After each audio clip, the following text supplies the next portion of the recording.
ప్రభునామమునకు స్తుతి కలుగును గాక.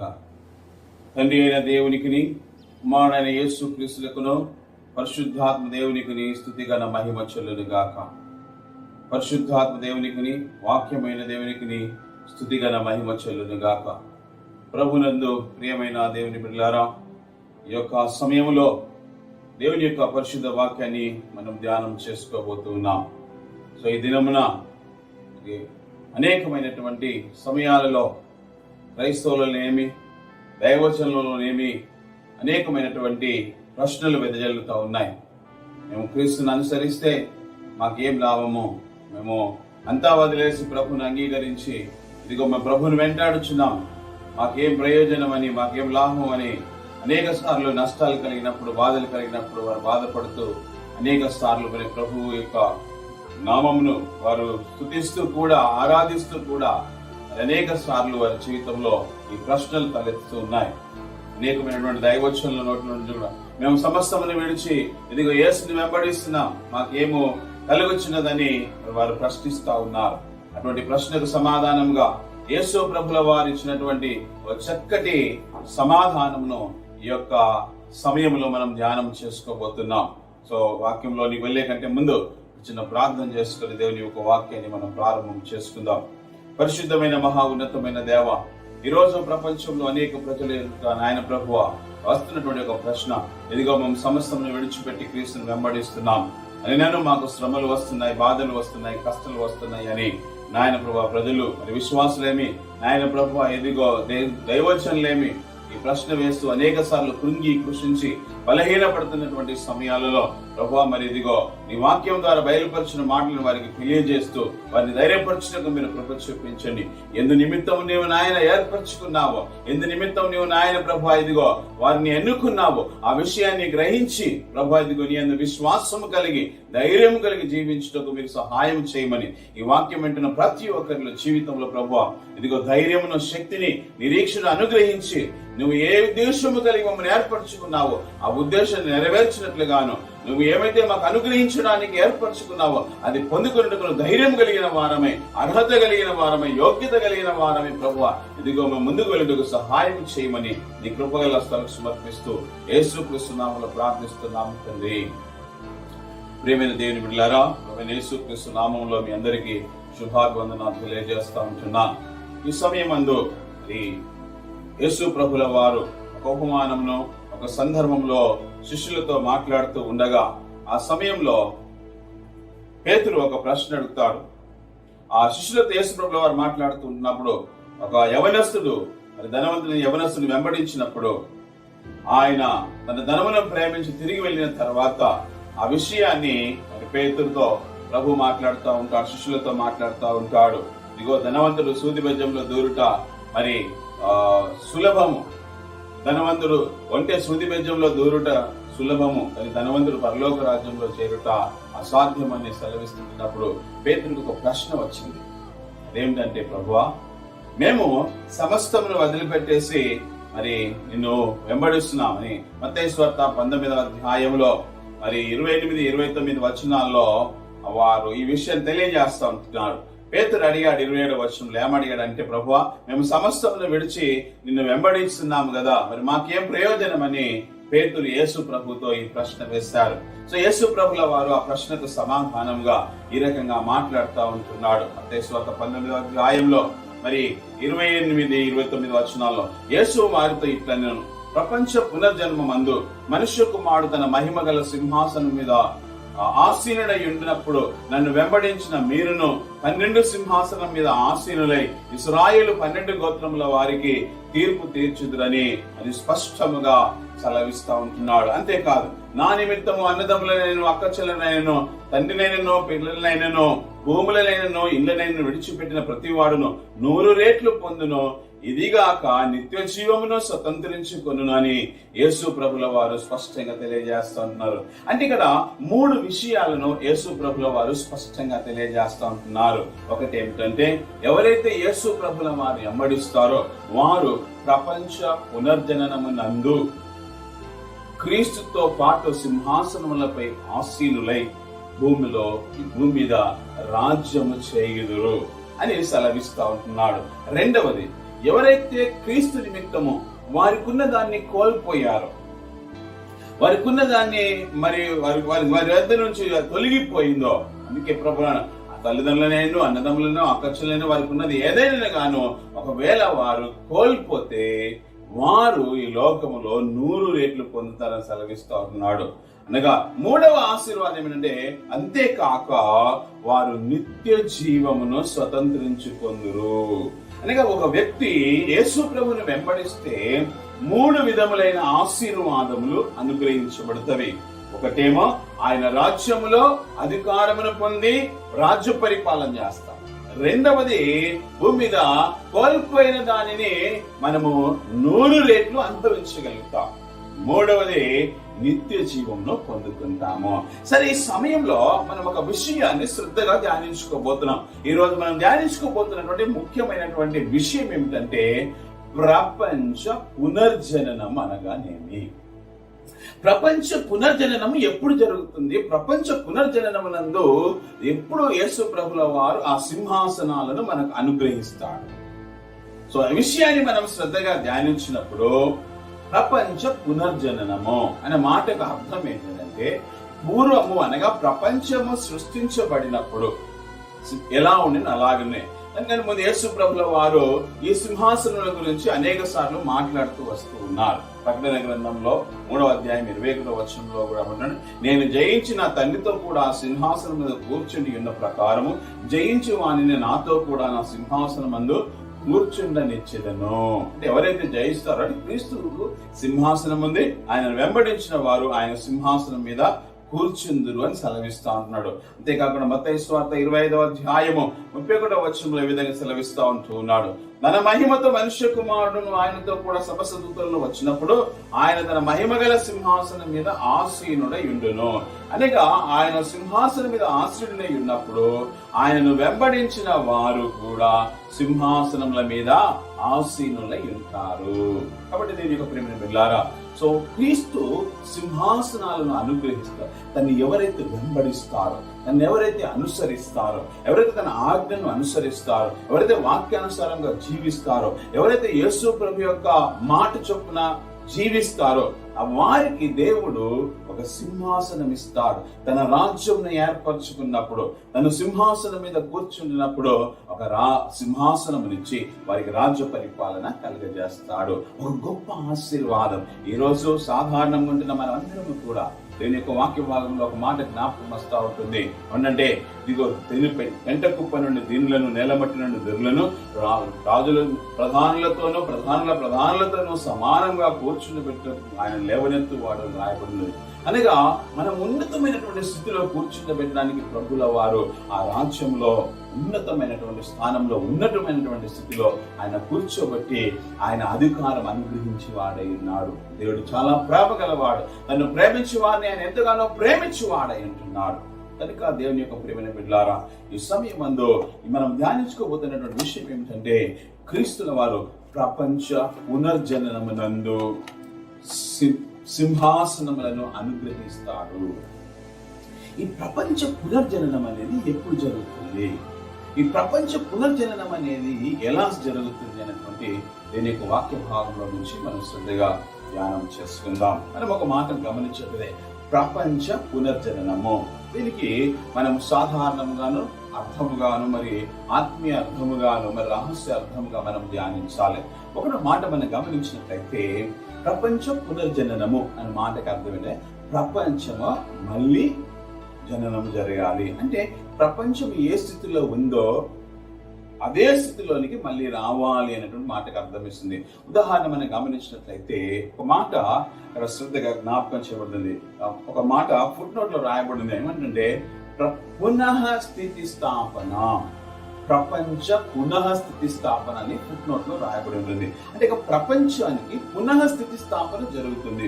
అనగా పునః స్థితి స్థాపన అంటే పూర్వం ఉన్నటువంటి స్థితి మళ్ళీ కలుగ చేస్తాడు, మళ్ళీ అదే స్థితి వస్తుంది అని వాక్యం సెలవిస్తూ ఉంటుంది. సరే, మళ్ళీ ఏ స్థితి వస్తుంది అంటే ఇప్పుడు దీని మాటకి అర్థం ఏమిటంటే, ప్రపంచము సృష్టించినప్పుడు ఏ స్థితిలో ఉండెనో మళ్ళీ అదే స్థితిలోనికి, అదే పరిస్థితిలోనికి ప్రపంచమంతా కూడా వస్తుంది. అప్పుడు భూమి మీద క్రీస్తు రాజ్య పరిపాలన చేస్తాడు. ఆయన సింహాసనముల మీద తను వెంబడించిన వారందరూ కూడా రాజ్య పరిపాలన చేస్తారు. సో ప్రపంచం సృష్టించినప్పుడు ఎలా ఉంది ఆ విషయాన్ని మనం శ్రద్ధగా ధ్యానం చేసుకోవాలి. ప్రపంచం సృష్టించినప్పుడు ఎలా ఉంది? ఒక ఉదాహరణ నేను జ్ఞాపకం చేసుకుంటాను. ఎలా ఉంది ప్రపంచం సృష్టించినప్పుడు మనం గమనించినట్లయితే ఆదికాండం 1వ అధ్యాయము 28 నుంచి 30 వచనాలు మనం చూసినప్పుడు ఆ వచనాన్ని మనం ఒక మాట చదువుకుందాం. దేవుడు వారిని ఆశీర్వదించెను, ఎట్లనగా భూమి మీద ఫలించి అభివృద్ధి పొంది విస్తరించి భూమిని నిండించి దాన్ని లోబర్చుకొనుడి. ఒకటి అనగా భూమి మానవుని యొక్క అధికారము కింద ఉన్నది. సముద్రపు చేపలను ఆకాశ పక్షులను భూమి మీద ప్రాకు ప్రతి జీవిని ఏలుడని దేవుడు వారితో చెప్పెను. అంటే ఏలిక, అధికారము, ప్రభుత్వము చేయాలి. అంటే ఆది కాండములో ఆదాము హవ్వలను దేవుడు సృష్టించినప్పుడు ఆ భూమి మీద ఏ స్థితి ఉంది అంటే పాపము ఈ లోకములోనికి ప్రవేశించకంటే ముందు భూమి ఏ స్థితిలో ఉండే? ఒకటి, యేసు దేవుడు ఆదామును సృష్టించి వారికి ఒక అధికారం ఇచ్చాడు. భూమిని మీరు ఏలుడి అంటే ఏం చేయాలి? పరిపాలన చేయాలి, ఏలికగా ఉండాలి, అధికారం మీద ఉండాలి, అదన్నీ ఉండాలి. ఆ తర్వాత ప్రభుల వారు ఏమంటే, ఇదిగో భూమి మీద ఉన్న విత్తం నుంచి ప్రతి చెట్టును, విత్తం నుంచి వృక్షఫలం ప్రతి వృక్షమును మీకు ఇచ్చినను, అవి మీకు ఆహారం అగును. అంటే ఆ సమయంలో కేవలం మాత్రమే అనగా ఆకులు మరియు విత్తనం నుంచి చెట్లు మాత్రమే ఆహారంగా ఉండేవి. అంతేకాదు, తర్వాత మనం గమనిస్తే భూమి మీద నుండి జంతువులన్నిటికీ, ఆకాశ పక్షులన్నిటికీ, భూమి మీద ప్రాకు సమస్త జీవులకును పచ్చని చెట్లని ఆహారమగునని పలికెను. ఆ ప్రకారం ఆయను. అంటే జంతువులను కూడా ఏం తినేది? జంతువులు కూడా ఏం తినేవి? గడ్డి తినేవి, పచ్చని చెట్లు తినేవి. సింహం ఏం తింటుంది? సింహం కూడా గడ్డి మేసేదే. ఎలుగులు ఏం మేస్తాయి? ఎలుగులు కూడా గడ్డి మేయాల్సిందే, ఆకులు మేయాల్సిందే. ఆ సమయంలో సింహం ఏ జంతువుని చంపుకొని తినేదానికి వీలు లేదు. ఏ మనుష్యుడు కూడా జంతువును చంపుకొని తినే అవకాశమా లేదు. కేవలం వాటిని ఏలడమో, వాటి మీద ప్రభుత్వం భూమిని పరిపాలన చేసే అధికారము దేవుడు ఆదాముకి ఇచ్చాడు. ఒకటి అంటే మానవునికి ఇచ్చాడు. రెండవది, మానవుడు ఈ జంతువులను, సముద్రపు చేపలను, వీటన్నిటి మీద కూడా అధికారం ఇచ్చాడు. వాటిని కూడా అధికారము చూపించాడు, ఆ వాటి మీద కూడా అధికారము అనుగ్రహించాడు. ఆ తర్వాత జంతువులు కూడా చంపుకోవడాలు, ఇలాంటి ఒకదాన్ని ఒకటి కోపం చేయడము, కొట్టుకోవడాలు, అనగా జంతువులు కొరుక్కోవడము, చంపుకోవడం, తినడము, అలాంటివి ఏది కూడా ఉండేది కాదు. సింహము, ఎలుగులు, పులులు, చిరుతలు ఇవన్నీ కూడా గడ్డి మేయాల్సిందే. అప్పటి వరకు పాపము భూమి మీద ప్రవేశించేంత వరకు ఈ భూమి సమాధానముతోనూ, దేవుని జ్ఞానముతోనూ, దేవుని మహిమతోనూ నిండి ఉండెను. మానవుడికి భూమి మీద అధికారము, ప్రభుత్వము అనుగ్రహించబడి ఉండెను. కోపము, ద్వేషము, కలహము, అసూయ ఎలాంటిది ఈ భూమి మీద లేకుండెను. తర్వాత జంతువులు గడ్డి మేసే. ఒక జంతువును ఇంకో జంతువు చంపుకొని తినే అటువంటి అవకాశం లేకుండే, దేవుడు వాటికి అనుగ్రహించలేదు. సో 4వ విషయానికి వస్తే, మనము అప్పుడున్నటువంటి మానవుని యొక్క ఆయుష్ ఎంత? ఆయుష్ దాదాపు మనం గమనిస్తే 969 రోజులు ఆయుష్. అనగా దాదాపు 1000 సంవత్సరాల వయస్సు వరకు ఆ ప్రజలు బ్రతికారు.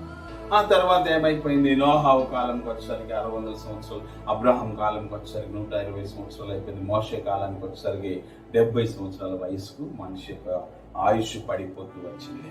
కానీ ఆరంభంలో, సృష్టి ఆరంభంలో దేవుని యొక్క ఉద్దేశం ఏంటంటే మానవుడు నిత్యము బ్రతకాలి. అందుకే ఏదేని తోటలో దేవుడు ఆ యొక్క జీవవృక్ష ఫలములు ఇచ్చారని చెప్పి ప్రభు అన్నాడు, ఇదిగో వాడు ఇప్పుడు మంచి చెడులు జ్ఞానమిచ్చు ఫలమును భుజించాడు కనుక ఇక వాడు మానవుడు మరి ఆ జీవవృక్ష ఫలమును భుజించి మనలో ఒకని వంటి వాడే నిత్యము జీవించునేమో. అంటే మనిషి నిత్యము జీవించాలన్నదే దేవుని యొక్క ఉద్దేశము. కాబట్టి ప్రపంచము ఆ యొక్క స్థితి ఎలా ఉంది, ప్రపంచము యొక్క పూర్వపు స్థితి ఎలా ఉంది, సృష్టించినప్పుడు దాని యొక్క స్థితి ఎలా ఉందో ఆ స్థితి మళ్ళీ వస్తుంది. ఆ సమయములో ఆ కాలములో ఆ యుగములో క్రీస్తు రాజ్య పరిపాలన చేస్తాడు. క్రీస్తు రాజ్య పరిపాలన చేస్తూ తను వెంబడించిన ప్రజలకు సింహాసనములను అనుగ్రహిస్తాడు. సో రెండో విషయానికి వచ్చేసి ఇక మరి ప్రపంచం యొక్క పునర్జన్మం గురించి ఒకసారి ఆలోచిద్దాం. మానవుని యొక్క ఆత్మీయ స్థితికి వచ్చేద్దాం. దానికి మనం గమనిస్తే యోహాను సువార్తలు 3వ అధ్యాయంలో 3-5 వచనాల్లో నికోదేము యేసు ప్రభుల వారి దగ్గరికి వచ్చి ఒక విషయాన్ని అడుగుతాడు, అయ్యా నేను దేవుని రాజ్యం చేరాలంటే ఏం చేయాలి? అప్పుడు యేసు ప్రభులు అంటారు, అందుకు యేసు అతనితో ఒకడు కొత్తగా జన్మిస్తే గాని అతడు దేవుని రాజ్యంలో చూడలేడని నీతో నిశ్చయంగా చెప్పుచున్నారు. అనగా ఒక వ్యక్తి మళ్ళీ జన్మించాలని అర్థం. అందుకే నికోదేముకు ఆ విషయం అర్థం కాకుండా ఏమన్నాడు, అయ్యా అందుకు నికోదేము ముసలివాడనైనా మనుష్యుడు ఎలాగూ జన్మించగలడు అంటే మనుషుడు మళ్ళీ ఎలా జన్మిస్తాడు, రెండవ వారు తల్లి గర్భమందు ప్రవేశించి జన్మించగలడా అని ఆయనను అడుగుతున్నారు. దీనికి ఈ యొక్క ఫిజికల్ గా మళ్ళీ ఎట్లా జన్మిస్తాడు అంటే మరలా జన్మించడం అంటే ఫిజికల్ గా కాదండి, మార్పు జరగాలి. అంటే ఆదామును దేవుడు సృష్టించినప్పుడు ఏ స్థితిలోనైతే ఆదాము యొక్క స్వభావము, ఆదాము యొక్క ఆలోచనలు, ఆదాము యొక్క గుణ లక్షణాలు, ఆదాము యొక్క స్థితిగతులు, ఆదాము యొక్క మాట ఎలాగైతే ఉండెనో అదే రీతిగా మానవుడు మళ్ళీ అదే స్థితికి రావాలి. దాన్ని మళ్ళా జన్మించడము లేదా తిరిగి జన్మించడము అంటారు. పునర్జన్మ అంటారు. పూర్వం ఉన్నటువంటి స్థితికి మళ్ళీ రావడం. అందుకే యేసు ఇట్లా నిన్ను నీటి మూలంగాను ఆత్మ మూలంగా జన్మిస్తేనే గాని దేవుని రాజ్యంలో ప్రవేశింపలేడని నీతో నిశ్చయముగా చెప్పుచున్నాను.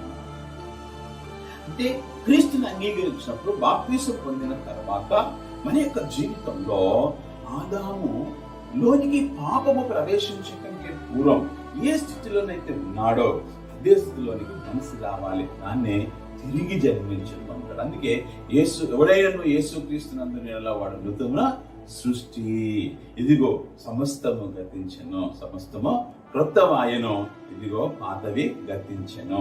అంటే స్వభావంలో మార్పు, ఆలోచనలో మార్పు, తలంపుల్లో మార్పు, క్రియల్లో మార్పు, దేవుని ప్రేమించే విధానంలో మనలో మార్పు. ప్రేమించారా ఆ మార్పు అంటే మనలో మరలా జన్మించే అనుభవం ఉండదు. అందుకే ఆదాములో పాపం ప్రవేశించు కంటే పూర్వము ఏ స్థితి అయితే ఉండినో అదే స్థితిలోనికి రావడం, దాన్నే మరలా జన్మించడము లేదా పునర్జననము లేదా తిరిగి జన్మించడం అంటారు. అంటే ఇప్పుడు ఈ ప్రపంచము ప్రపంచం మరలా జన్మించాలంటే పూర్వపు స్థితిని మరలా చేయాలి. దాని గురించి మనం ఆలోచన చేసినప్పుడు యెషయా ప్రవక్త ఈ విధంగా ఆ విషయాలు తెలియజేస్తా ఉన్నాడు. ఈ ప్రపంచ పునర్జననము ఎప్పుడు సంభవిస్తుంది, ఎప్పుడు జరుగుతుంది? మనం ఆలోచిస్తే ప్రపంచ జన్మించినప్పుడు ఏ స్థితిలో ఉందండి? ఒకటి, ఆదాము భూమి మీద అంటే అధికారం గలవాడు, ప్రభుత్వం చేయుటకు ఏలుటకు అధికారం గలవాడు, భూమిని, సముద్రపు చేపలు, జంతువులను మరియు భూ జంతువులను. అంతేకాకుండా భూ జంతువులలో ఒక జంతువుని ఇంకొక జంతువు చంపుకొని తినేటువంటి లేకుండా సింహము, ఎలుగులు అన్ని గడ్డి మేస్తాయి. ఆ తర్వాత అప్పుడున్న మనిషి యొక్క ఆయుష్ 1000 సంవత్సరాలు. ఇప్పుడు పాపము ప్రవేశించకంటే ముందు అనేక సంవత్సరాలు నిత్యత్వపు ఆయుష్ ఉండే వాళ్ళకు, వృక్ష ఆయుష్ వంటిది వాళ్ళ ఆయుష్. అందుకే యెషయా గ్రంథకర్త ఇది ఎప్పుడు సంభవిస్తుంది అని ఆలోచన చేసినప్పుడు ప్రవచనాత్మకంగా పరిశుద్ధాత్మ బయలుపరిచి యెషయా గ్రంథము 2వ అధ్యాయము 4వ వచనంలో అంటున్నాడు, ఆయన మధ్యవర్తి అన్ని జనులకు న్యాయం తీర్చును, అనేక జనములకు తీర్పు తీర్చును. వారు తమ ఖడ్గములను నాగటి నక్కులుగాను తమ ఈటలను మచ్చుకత్తులుగాను సాగుగొట్టుదురు. జనం మీదకి జనము ఖడ్గమెత్తక యుండును, యుద్ధము నేర్చుకొనుట ఇక మానివేయును. ఏముండదు? ఘోరమైన గొడవలు అల్లర్లు లేకుండా ఇక ఆ రాజ్యంలో కూడా అంటే ఎప్పుడైతే ప్రపంచ పునర్జన్మం జరుగుతుందో ఆ రాజ్యంలో ఎలాంటి కత్తులు గాని ఎలాంటి మచ్చు కత్తులు గాని ఉండవు. ఒకరి మీద ఒకరు ఖడ్గము ఎత్తరు, ఒకరినొకరు చంపుకోవడాలు తిట్టుకోవడాలు ఏమీ ఉండవు. ఎందుకంటే ఆ రాజ్యం అంతా చక్కటిది, అంత మంచిది అని దేవుని యొక్క వాక్యం సెలవిస్తా ఉంటున్నది. ఇది కాదండి, దీని యొక్క వాక్య భాగంలో మనం గమనించే ప్రకారం యెషయా 11వ అధ్యాయంలో 6-9 వచనాలు మనం చదివినట్లయితే అప్పుడున్నటువంటి పరిస్థితి ఎలా ఉందని, తోడేలు గొర్రెల యొద్ద వాసము చేయును, చిరుతపులి మేకపిల్ల యొద్ద పండుకొనును, దూడయు కొదవ సింహమును పెంచబడి కోడయు కూడుకొనగా బాలుడు వాటిని తోలును, ఆవులు ఎలుగులు కూడి మేయును, వాటి పిల్లలు ఒక్క చోటనే పండుకొను, ఎద్దు మేయినట్లు సింహము గడ్డి మేయును. పూర్వం ఏముండే? ఆదికాండం 1:29 30 మనం చూస్తాం. జంతువులన్నీ కూడా ఏం చేయాలి? గడ్డి మేయాలి. అంతేకాదు, పాలు పొడుచు పిల్ల నాగుపాము పుట్టి యొద్ద ఆటలాడును, విడినాగు పుట్ట మీద పాలు విడిచిన పిల్ల తన చెయ్యి చాచును, నా పరిశుద్ధ పర్వతం అన్నంతను ఏ మృగమును హాని చేయదు, నాశనము చేయదు, సముద్రము బలముతో నిండి ఉన్నట్లుగా లోకము యెహోవాను గూర్చిన జ్ఞానముతో నిండి ఉండును. ఆదామును సృష్టించినప్పుడు లోకము దేవుని జ్ఞానంతో, అప్పుడు లోకంలో పాపం లేదు, ద్వేషం లేదు, కలహం లేదు, ఎలాంటి అసూయ లేదు, జంతువులు ఒకదాన్ని ఒకటి చంపుకోవడం లేదు, హాని చేసుకోవడం లేదు, మనుషులకు హాని చేసుకోవడం లేదు, సమాధానకరంగా నెమ్మదిగా సంతోషకరమైనటువంటి ఒక ప్రపంచాన్ని ప్రభు సృష్టించాడు. ఈ ప్రపంచాన్ని ఏ స్థితిని దేవుడు ఈ భూమి మీద మళ్ళా కలగజేస్తున్నాడు. సింహం గడ్డి వేస్తుంది, నాగుపాము కూడా మనిషిని కరవదు, వెలుగుబంటి కరవదు, అన్ని కలిసే వేస్తాయి, కలిసే ఉంటాయి, ఎక్కడికి వెళ్ళినా కలిసే. బాలుడు కూడా వాటిని తోలుకెళ్తాడు, మేపడానికి తీసుకెళ్తాడు. అంటే సింహం కూడా ఒక బాలుడు పిలిస్తే రావాలి. అప్పుడు ఆదాం పిలిస్తే వచ్చినట్లుగా బాలుడు పిలిస్తే రావాలి. అదే స్థితి వస్తుంది, అదే స్థితిలో ఉంటుంది. ఎందుకనంటే ఇప్పుడు వయసు దగ్గరికి వచ్చేసరికి కూడా యెషయా గ్రంథం 65వ అధ్యాయం 20వ వచనంలో ఏమంటే, అక్కడ ఇకను కొద్ది దినములే బ్రతుకు శిష్యులు ఉండరు, కాలము నిండని ముసలి వారు ఉండరు, బాలురు 100 సంవత్సరముల వయసు గల వారే చనిపోవుదురు, పాపాత్ముడే శాపగ్రస్తుడగు వాడు సహితము 100 సంవత్సరములు బ్రతుకును. తర్వాత మనం చాలా విషయాలను మాట్లాడుతూ ఉంటాం. సో యెషయా మీకా గ్రంథంలో 4వ అధ్యాయంలో 1-5 వచనాలు కూడా మనం చూసినప్పుడు, అంత్య దినంలో యెహోవా పర్వతంలో ఏదైనా పర్వతంలో శిఖరంలో ఏదైనా కొండల కంటే ఎత్తుగా ఎత్తబడి ప్రవాహం వచ్చిన జనులు దానిలోనికి వస్తారు. కాబట్టి ఆ కాలమున అన్యజనులు అనేకులు వచ్చి సియోను నుండి ధర్మశాస్త్రమును, యెరూషలేము నుండి యెహోవా వాక్కును బయలువెళ్ళును, యాకోబు దేవుని మందిరం పర్వతంలో మనం వెళ్దాము రండి అని తన మార్గముల విషయమే మనకు బోధించును, మనము ఆయన త్రోవలో నడుచుకుందామని చెప్పుకొందురు. ఆయన మధ్యవర్తి అనేక జనములకు తీర్పు తీర్చును, దూరమున నివసించు బలము గల అన్యజనులకు తీర్పు తీర్చును, వారు తమ ఖడ్గములను నాగటి నక్కలుగాను తమ ఈటలను మచ్చికత్తులుగాను సాగగొట్టుదురు, జనము మీదకి జనము ఖడ్గము ఎత్తక ఎందురు, యుద్ధము చేయ నేర్చుకుంటా జనులు ఇక మానివేతురు, ఎవరి భయము లేకుండా ప్రతివాడు తన ద్రాక్ష చెట్టు కింద తన అంజూరపు చెట్టు కింద కూర్చుంటును, సైన్యములకు అధిపతి యెహోవా మాట ఇచ్చి ఉన్నాడు. అంటే ఆ రాజ్యం ఎలా ఉంటుంది? ఆ రాజ్యము సమాధానకరంగా, భయం ఉండదు. ఎవరి ఇంట్లో వాళ్ళే ఉంటారు, ఎవరు ద్రాక్ష చెట్టు కింద వాళ్ళే ఉంటారు, ఎవరు అంజూరపు చెట్టు కింద వాళ్ళే నివసిస్తారు. ఈ విధంగా దేవుని యొక్క ఆ రాజ్యం అలా ఉంటుంది. అది ఏం రాజ్యం అంటే 1000 ఏళ్ల పరిపాలన రాజ్యం, క్రీస్తు రాజ్యం. ఆ సమయంలో 1000 ఏళ్ల పరిపాలన కాలంలో యేసు ప్రభువు వారు మాట్లాడుతున్నారు, ఎవరైతే మీరు నన్ను వెంబడిస్తారో, మీరు నన్ను అనుసరిస్తారో, నా మాట వింటారో, మనుష్య కుమారుడు తన మహిమతో వచ్చినప్పుడు ఆ రాజ్యములో ప్రతి ఒక్కరికి మరి సింహాసనము అనుగ్రహించబడుతుంది. మన తర్వాత మనం గమనిస్తే మత్తయి సువార్తలో ఒక మాట, లూకా సువార్త 19వ అధ్యాయం 12-17 వచనాలు మనం చూసినప్పుడు, రాజకుమారుడు ఒక రాజ్యం సంపాదించి మరలా రావాలని దూరదేశంలో ప్రయాణమై పోయెను. తన దాసులను 10 మంది పిలిచి ఇక్కడ మీనాలకు సంబంధించినటువంటి ఒక చక్కటి ఆ ఉపమానాన్ని మనం చూస్తూ ఉంటున్నాం. ఈ ఉపమానంలో యేసు ప్రభు వారు అంటారు, మనుష్య కుమారుడు తన రాజ్యమును సంపాదించుకొని తిరిగి వచ్చిన తర్వాత లెక్క చూసినప్పుడు 10 మీనా, ఒక మీనా పొందినటువంటి వ్యక్తి వచ్చి, అయ్యా నేను ఒక మీనాకు బదులుగా 10 మీనాలు సంపాదించినంటారు. అప్పుడు యేసు ప్రభు వారు ఏమంటారంటే, నువ్వు 10 పట్టణాల మీద అధికారిగా ఉండుము. ఇంకొక మీనా సంపాదించిన వ్యక్తి వచ్చి అంటాడు, అయ్యా నేను 5 మీనాలు సంపాదించినట్టే నువ్వు 5 పట్టణాల మీద అధికారి అయ్యుండుము. అంటే ఎప్పుడు అధికారులు అవుతారు? ఏ పట్టణాలు మనం గమనిస్తే ఆ పట్టణాలన్నీ కూడా 1000 ఏళ్ల పరిపాలనలో దేవుడు అనుగ్రహించే ఆ సింహాసనము, ఆ 10 పట్టణాల మీద 5 పట్టణాల మీద అధికారము దేవుడు అనుగ్రహిస్తాడు. అది 1000 ఏళ్ల పరిపాలన కాలంలో. మరి ఈ 1000 ఏళ్ల పరిపాలన కాలంలో ఎందుకు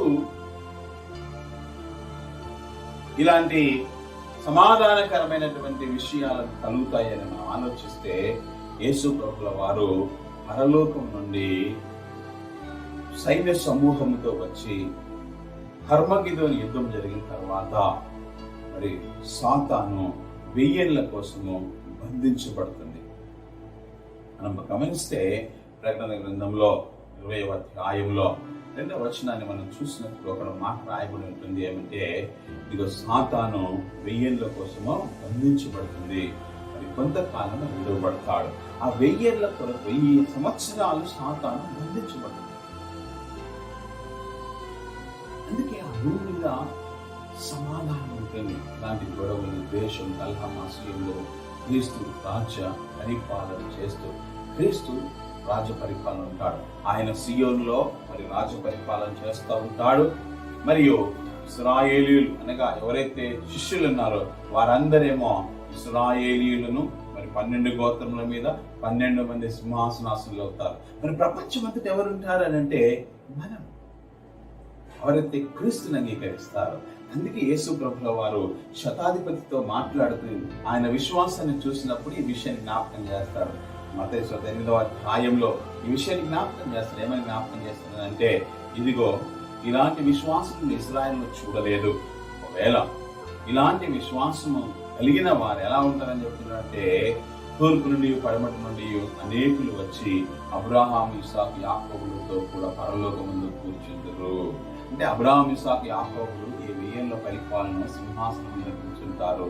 ఆ సమయంలో తూర్పు నుండి పడమటి నుండి అనగా అన్ని జనులందరూ కూడా వచ్చి ఆ సింహాసనముల మీద కూర్చుండి ఆ 1000 సంవత్సరాలు పరిపాలన చేస్తారు.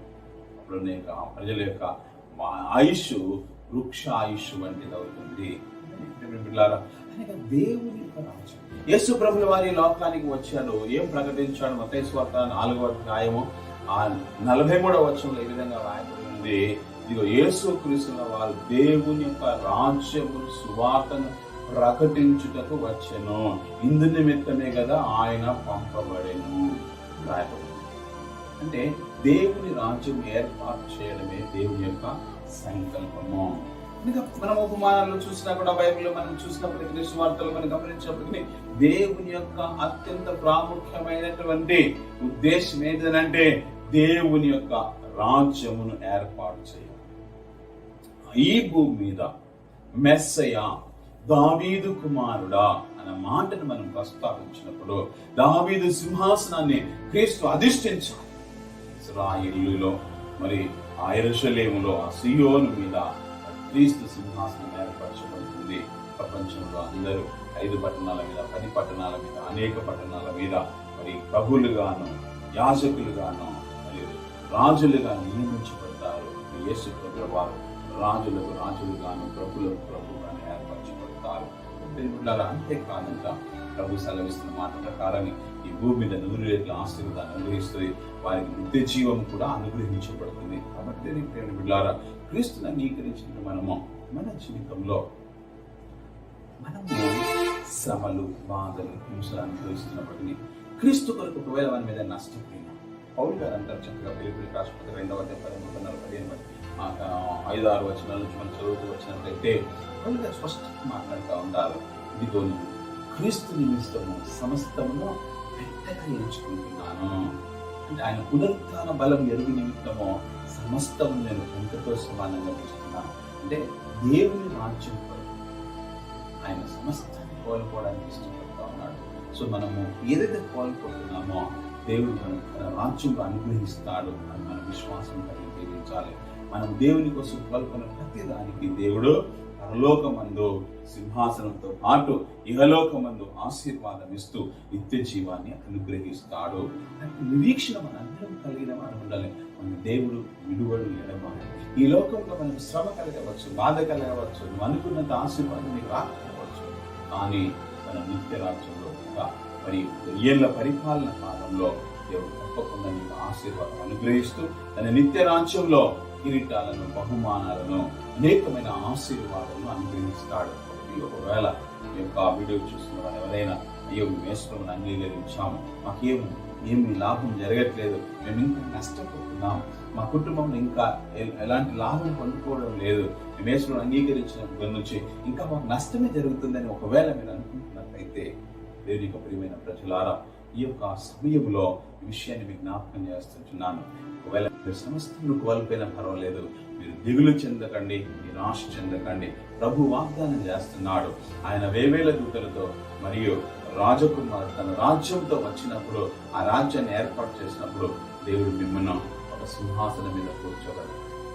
మనం బ్రతకాల్సిందే దేవుని రాజ్యం సంపాదించుకోవడానికి, దేవుని యొక్క నిత్యత్వంలో మనం చేరడానికి.